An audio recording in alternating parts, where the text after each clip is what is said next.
Okay, Assalamualaikum warahmatullahi wabarakatuh. So today, I will share my journey into the IT industry, that lessons from PT Kugi based on Tangerang Selatan.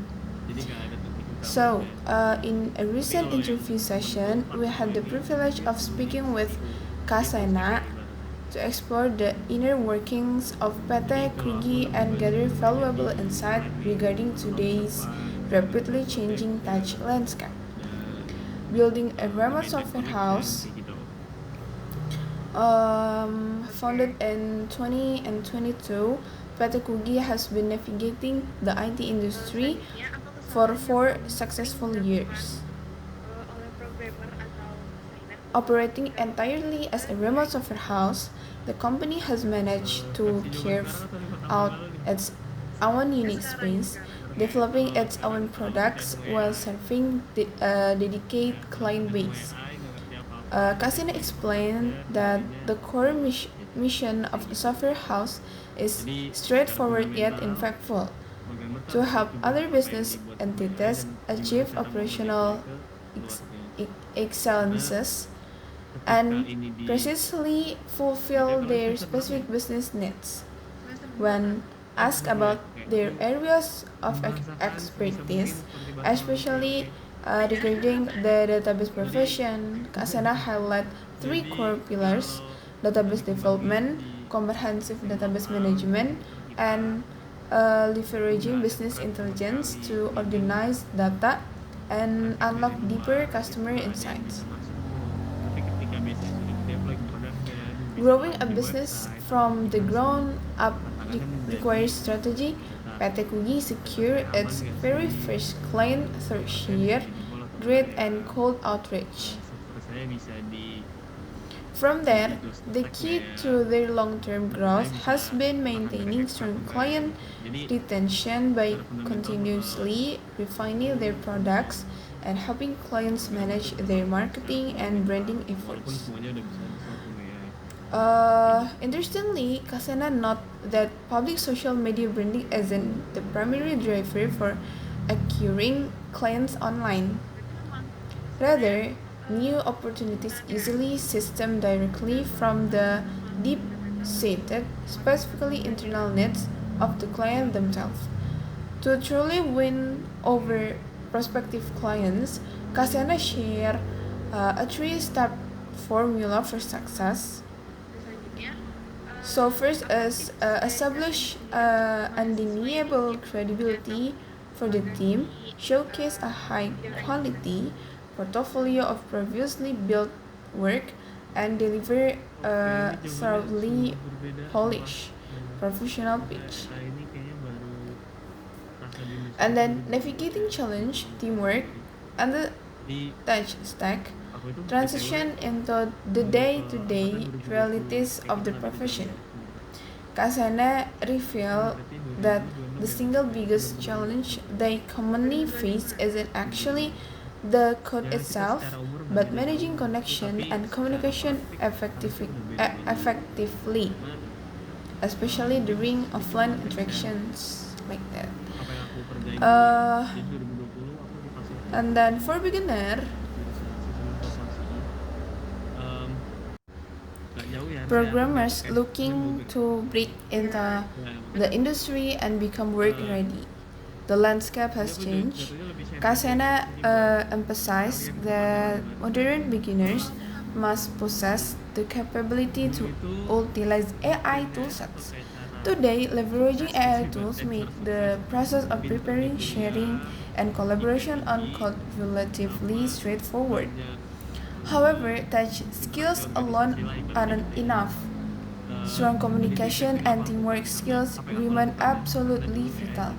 In the IT field, teamwork is everything because teams are built to handle large scale workloads. This requires seamless collaboration and proactive stress management to ensure the team remains stable and avoids burnout. We also got a peek into their daily tech stack. For daily development collaboration and project management, the team relies on tools like Z as their IDE, Slack for communication, Gmail, Linear for issue tracking, and Cloud. On the programming language front, they work as split across JavaScript for front-end development and Golang along with Java for backend system.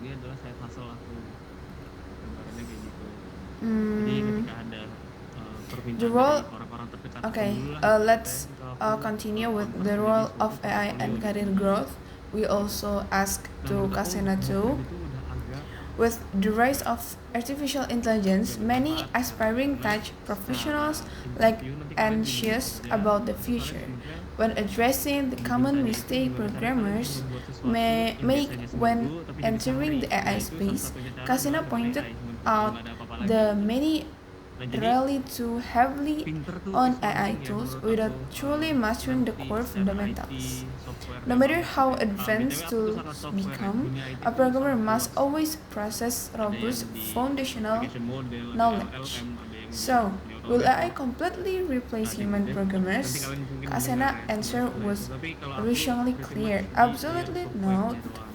While AI can handle many technical and repetitive tasks, there is no need to worry. Countless new small businesses are continuously emerging and they will always require human professionals to manage their system. Ultimately, behind every single application running in the world, there is always at least one human operator handling it. Advice for students and finding balance. So for students aiming to land an internship in the IT field, Kasena share actionable advice. Focus on building as many practical projects as possible right now and add them straight to your portfolio. Additionally, strengthen your English language proficiency and learn to leverage AI to its absolute maximum potential. To stay relevant in a fast-changing world, utilizing Twitter or X to follow tech trends and subscribing to informative industry newsletters are incredibly important strategies. For closing out the conversation, Kasena left us with inspiring dose of motivation. Keep your spirits high and never get discouraged. The IT world is highly engaging and fun. Of course, maintaining high performance in a demanding industry requires personal care. Kasena, a final piece of wisdom was a reminder to look after ourselves. To manage a heavy, busy schedule successfully, we must maintain a healthy nutritional intake, prevent ourselves from stressing easily, stay happy, protect our mental health, minimize social media consumption, and commit to regular exercise. So that our story, my story about wawancara today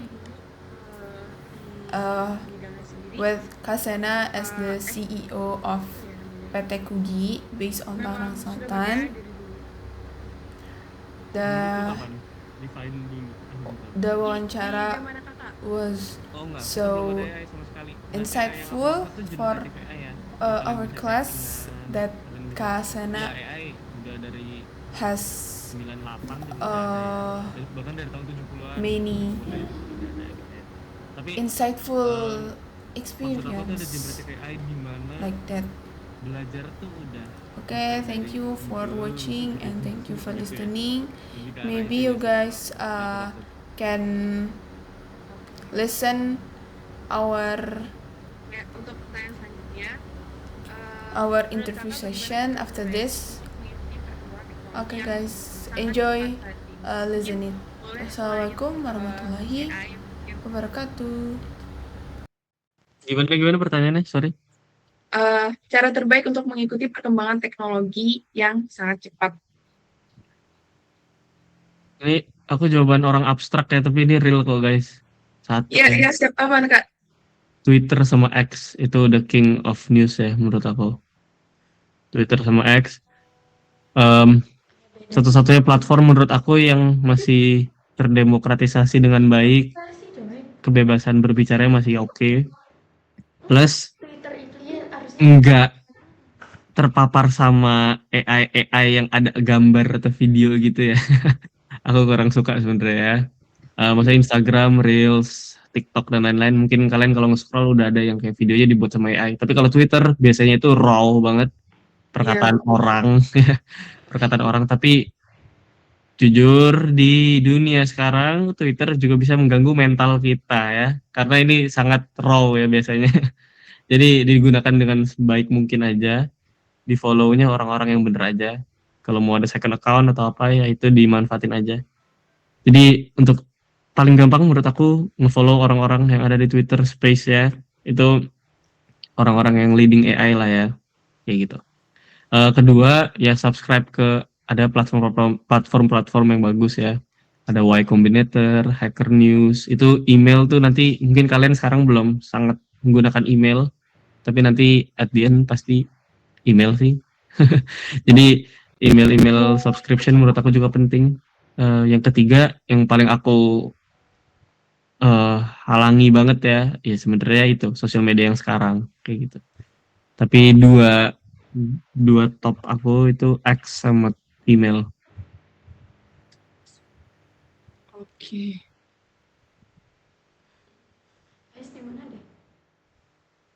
Oke, untuk pertanyaan terakhir, Kak, mungkin boleh pesan dan motivasi dari Kak Sana sendiri nih untuk kita yang nantinya mungkin akan jadi penerus di bidang IT ke depannya gitu.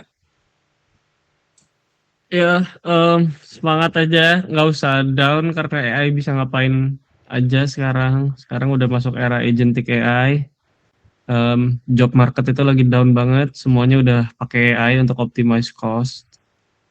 Tapi kalau dilihat sekarang lagi bounce back karena orang-orang di company, mau di San Francisco, mau di Silicon Valley, mau di Indonesia, dimanapun, itu sebenarnya lagi bounce back dalam artian lagi nge-hire lagi pelan-pelan karena apa yang dihasilkan AI sekarang, nah nanti kalian banyak keyword yang kayaknya nggak kalian ngerti. Eh ini tren yang lagi terjadi sekarang itu namanya AI slop, di mana AI itu sekarang kayak seakan-akan bisa menyelesaikan pekerjaan manusia, tapi ternyata pekerjaannya sampah gitu ya. Slop itu artinya itu. Jadi sekarang lagi pelan-pelan di hire orang yang bisa nge-maintain AI. Jadi motivasinya jangan down aja ya, jangan down aja. Semangat aja di IT. Seru menurut aku. Aku sih personally suka. Kalau emang nggak seru IT, ya udah cepet-cepet cari bisnis kayak apa kayak udah kalian tinggalin aja secepat mungkin. Umur kalian lagi mantap banget menurut aku nih untuk bisa coba-coba kayak gitu. Oke. Oke, mungkin kalau dari teman-teman sendiri yang lain, boleh mengajukan pertanyaan nggak, Kak? Boleh boleh tapi boleh minta waktu 3 menit sebentar. Aku mau ada urusan sedikit. Wait ya, Oh ya, oh iya, boleh boleh, Kak. bentar Silakan.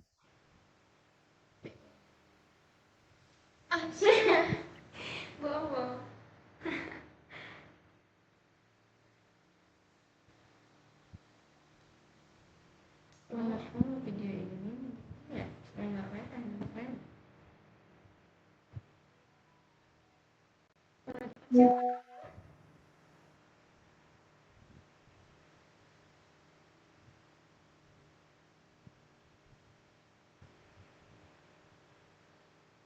Menaruh HP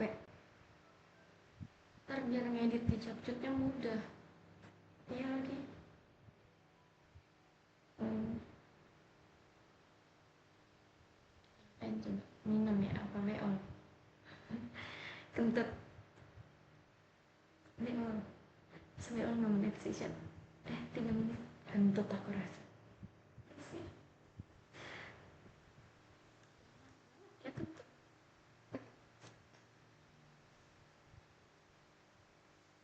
terima mana tuh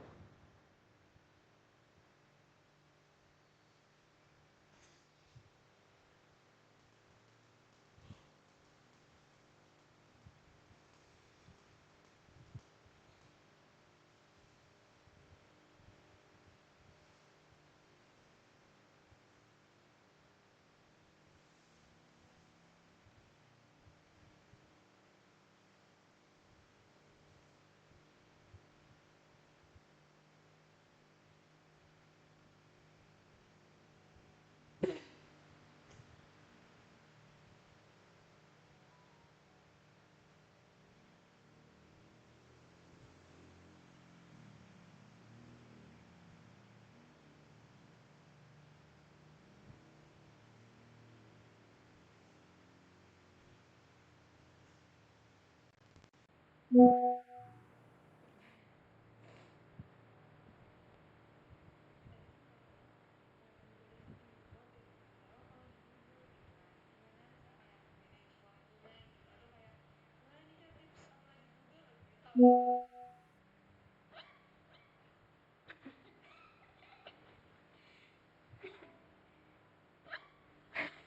nggak lihat sih?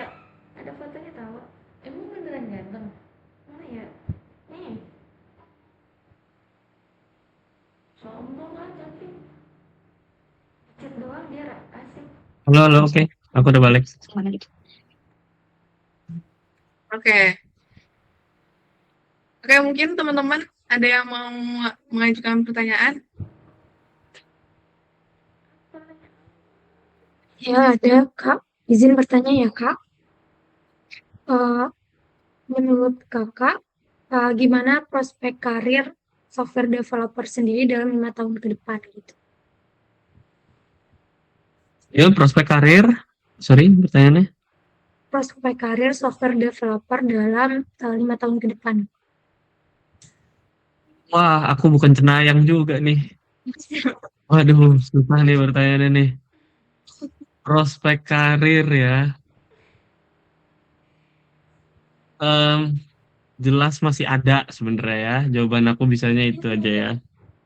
Jelas akan masih ada, tapi aku nggak tahu nih peminatannya akan seperti apa dan dimintanya tuh kayak gimana gitu. Karena sekarang satu orang kayaknya di-expect untuk nggak kerja sesuai sama job desk dan title-nya aja, tapi udah bisa kemana-mana kayak gitu. Itu aja mungkin jawaban dari aku. Oke. Mungkin dari aku sendiri, Kak, mau nanya lagi. Kan banyak ya orang yang ngomong sekarang kalau misalkan apa namanya, karena AI udah berkembang pesat banget nih. Jadi kan ada yang ngomong eh programmer itu udah nggak dibutuhin lagi gitu. Karena AI sekarang udah bener-bener canggih banget gitu. Nah, menurut Kakak gimana tuh? Programmer udah nggak butuhin lagi ya. Ya, karena AI kan udah bener-bener berkembang banget kan, Kak. Ya, ya. Percaya sih aku. Percaya banget programmer tuh udah nggak dibutuhin lagi tuh aku percaya ya. Karena setiap orang tinggal bilang, saya mau membuat aplikasi translate Inggris ke Indonesia gitu. Jadi menurut aku aplikasinya ya sekarang ya dengan AI sekarang modal berapa sih paling $20, $100 doang. Jadi compare tuh nge-hire software engineer gitu. Job market ya sekarang 4 juta sampai 13 juta tuh range-nya ya untuk entry level. Untuk mid level 13 juta sampai 18 juta dan seterusnya gitu ya. Jadi aku percaya banget kayak gitu, tapi eh, kenapa nggak perlu khawatir karena ternyata dengan kayak gini banyak bisnis baru yang lebih kecil banget itu yang bermunculan. Jadi eh, nggak menurut aku udah nggak seksi lagi untuk bisa kerja di suatu company yang besar gitu ya. Karena company-company tersebut juga at the end nge-layoff orang kayak yang tadi kamu bilang. Karena software engineer udah cukup nggak dibutuhin. Tapi again, ketika software itu berjalan harus ada manusia yang standby ya ibaratnya ya. Manusia yang standby. Jadi seburuk-buruknya ya, eh, angka software dan angka manusia itu akan sama gitu. Jadi kalau ada satu aplikasi pasti ada satu orang di belakangnya. Jadi manusia itu nggak mungkin hilang, tapi demand di suatu perusahaan itu pasti akan menurun. Cuman eh, rising bisnisnya ini yang kecil-kecil ya, dari Jogja lah, dari Solo lah, dari Madiun lah, itu udah aneh-aneh sekarang nih. Kalau dilihat juga legal entity sekarang udah menaik nih, kayak bisnis di Indonesia tuh udah makin menaik. Nggak hanya di IT, nggak hanya di software, tapi AI kan ngedisrupt semuanya ya. Orang jadi bisa nge-marketing lebih gampang dan lain-lain. Makanya bisnis kafe, bisnis apa kayak kue semprong kayak atau aku nggak tahu nih ngomong aneh aja aku ya. Bisnis tuh bermunculan. Jadi market tuh akan tetap ada, tapi udah nggak pakai eh, cara yang lama gitu ya. Kayak gitu sih menurut aku. Karena bisnis yang kecil pun sekarang bisa nge-generate revenue yang wow. Kayak gitu. Oke. Bahkan ini salah satunya yang AI ngedisrupt itu kayak company kayak aku juga ya, Kugi. Ya itu ngedisrupt banget. Bahkan kita nggak butuh kantor fisik gitu loh. Kita jarang banget kerja di kantor fisik, kita jarang ketemuan. Semuanya tuh kalau udah di planning sama kita dengan mateng, ya udah kita tanggal 1 Juli kita live kita jalan semuanya kayak gitu. Ya itu menurut aku udah ngedisrupt banget sih. Aku sendiri pun yang ngerasain gitu loh. Oke.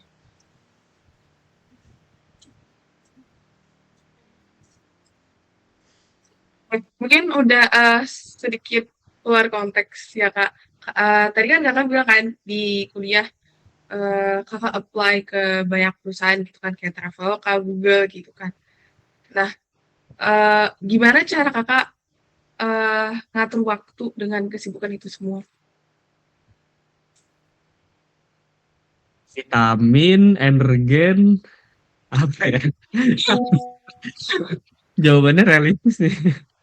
Iya, ya, ya, yang pasti udah banyak sakit-sakitan sih aku dulu ya, kayak gitu ya. Pilihannya bener-bener, aku buka-bukaan nih. IP aku tuh cuma 3,2 guys, jelek banget guys. Ya IP aku 3,2, tapi pengalaman aku yang lebih excel dibandingkan orang lain kalau menurut aku ya. Jadi aku tuh IP 3,2 dulu, Traveloka sama Google tuh bahkan nulis minimum IP 3,7, ditulisnya gitu. Tapi aku orangnya cukup bodo amatan, aku nggak stresan orangnya. eh apa ya, bisa dibilang orang aku cukup happy ya orangnya. Aku cukup Oke. happy jalanin aja. Jadi aku apply aja. Jadi pas di interview aku buktiin aja kalau capability aku ya nggak kayak orang IP 3,2. Capability Oke. aku ya kayak orang yang ngerti gitu ibaratnya loh. Aku Oke. nggak bilang aku IP-nya 4 atau berapa juga ya, tapi aku bilang ya lu butuh ini, gue bisa kasih ini yang lebih baik kayak gitu. Intinya gitu. Nah itu aku dapetin dari capek-capean dan mati-matian energen itu ya, yang menemani aku setiap malam ya. Pecel lele, ayam, ya pokoknya pokoknya kalau dari aku, eh, kalau bisa mati-matian dan tahu tubuhnya mampu, ya silahkan aja. Walaupun aku nggak rekomen ya. Kalau aku bisa kayak gitu karena aku tetap happy. Jadi menurut aku yang paling harus jaga tuh stresor kita juga, mental kita. Kalian tuh bisa kepapar informasi apapun sekarang, mau itu tentang Prabowo, mau itu tentang Jokowi, kayak sedetik lagi tuh kalian bisa dapetin itu di sosial Betul. media gitu. Menurut aku, Apa sih? Oh iya. dan kita masing-masing dari kita nggak tahu trigger kita yang ngebuat mental kita down tuh apa gitu. Jadi Sama nanya. kalau aku bener-bener, satu-satunya cara buat aku kayaknya aku nge-minimize TikTok, aku nge-minimize Instagram. Aku tuh jarang banget aktif di sosial media sebenarnya. Aku cuma peduli apa yang aku kerjain gitu. Oh, Kayak gitu kalau aku. keren, keren. Jadi ya itu paling jawaban dari aku ya. Jadi jaga aja pola makan, lifestyle, olahraga. Biasanya nih kalau orang-orang IT itu yang paling rusak tuh olahraga aja juga, nanti nggak Ya, betul. kepegang, nggak Itu kepegang. Kak. Bener ya. Jadi dijaga aja sih menurut aku, seminggu at least ada 2 kali atau 3 kali olahraga gitu. Oke itu terlalu demanding, sorry. Satu aja lah, oke. Satu olahraga aja. Satu olahraga. Stretching, kebanyakan duduk soalnya kita kan nanti kerja gitu. Ya, kayak gitu sih. Ini jawaban realistis ya guys. Kalau jawaban formal kalian cari Google aja lah. Iya. Tinggal aja bisa Kak. Oh iya benar, cara AI aja benar. Berarti emang perusahaan sekarang lebih lihat di experience sendiri ya Kak daripada IPK atau lainnya gitu. Iya, karena kamu posisin aja diri kamu sebagai yang nge-hire orang gitu ya. Kalau applicants ada 2.000, iyalah oke, IP menjadi salah satu faktor lah ya. Dia tinggal ngesortir gitu, yang 3,5 nggak usah diambil, yang 3,7 ambil gitu. Dengan harapan yang 3,7 ngedeliver lebih bagus gitu kan. Tapi kalau sekarang, karena applicants itu dan job marketnya lagi aneh menurut aku, jadi satu job market tuh biasanya cuma compete sama 50, 60 orang gitu ya, nggak ribuan gitu ya. Dan ya beda mungkin kalau PNS, aku nggak tahu ya, aku BTW nggak pernah ada di dunia pemerintahan. Tapi intinya kalau di job market sekarang cukup nggak peduli sama nilai, tapi peduli sama experience sih. Oke.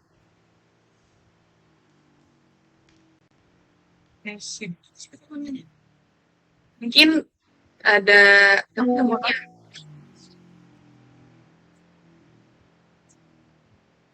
Saya izin bertanya ya. Iya, boleh.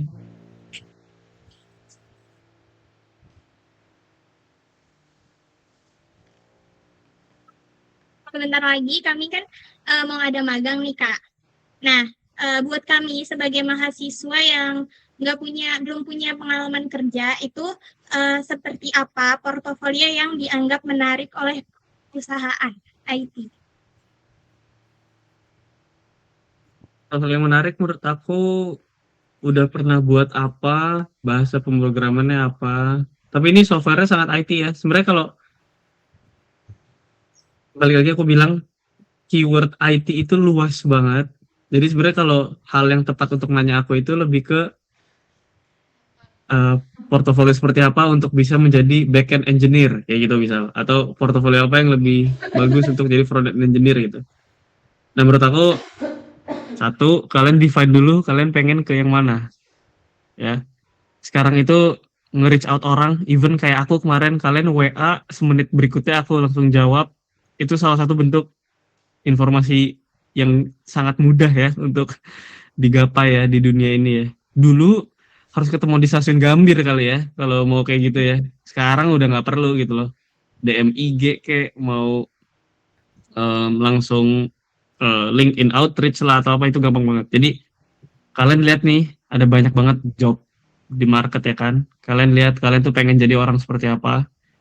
Ngobrol sama orang itu, oh saya pengen jadi full stack. Ya, kalian carilah orang yang jago di full stack di Indonesia dulu lah. Ngobrol sama orang itu, tanya portofolio yang bagus tuh kayak gimana gitu. Tapi again karena tadi pertanyaan ke aku, kalau buat aku karena aku udah bisnis juga ya sekarang. Kalau buat aku yang menarik itu adalah udah pernah ngebuat apa, usernya kayak gimana, stabil atau enggak sistemnya.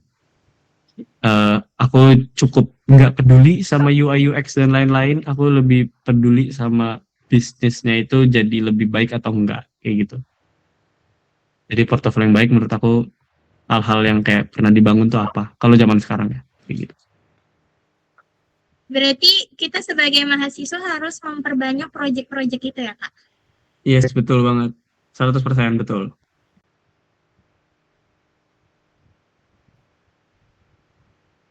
Baik Kak, terima kasih.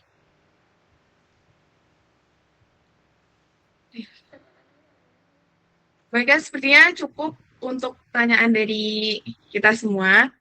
Terima kasih atas waktu, pengalaman, dan ilmu yang telah dibagikan.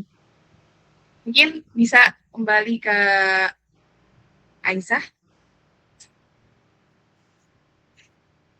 Oke, terima kasih Kak atas waktunya sudah mau diwawancara.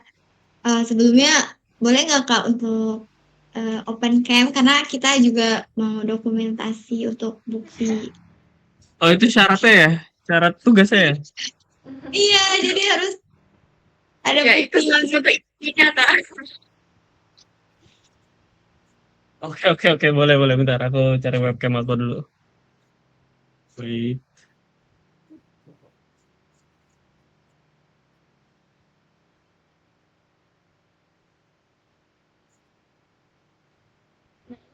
Dan mundur supaya Aisyah. tukang jam segini udah ke atas gak sih? Oh iya. Nah, oke. Terus kenapa nusuk-nusuk? Background aku yang happy aja guys. Sekarang kita harus happy. Iya, siap. Kenapa harus Pak? Aduh, lebih bagus nih. Nah ini aja nih. Oke. Guys, mana ya bisa? Oke.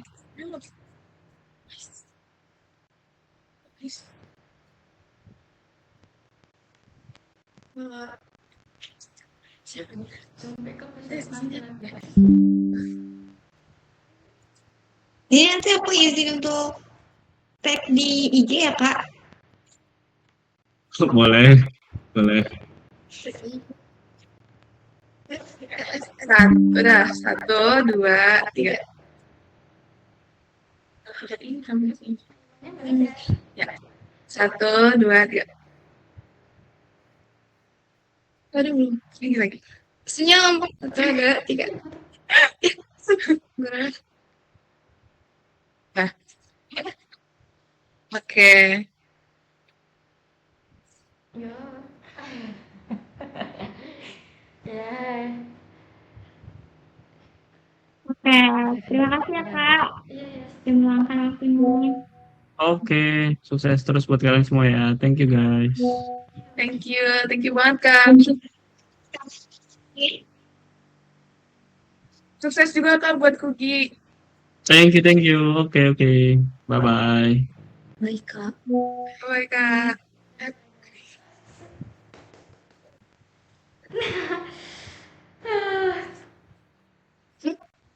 Ais bukan yang Ya, Ais mana?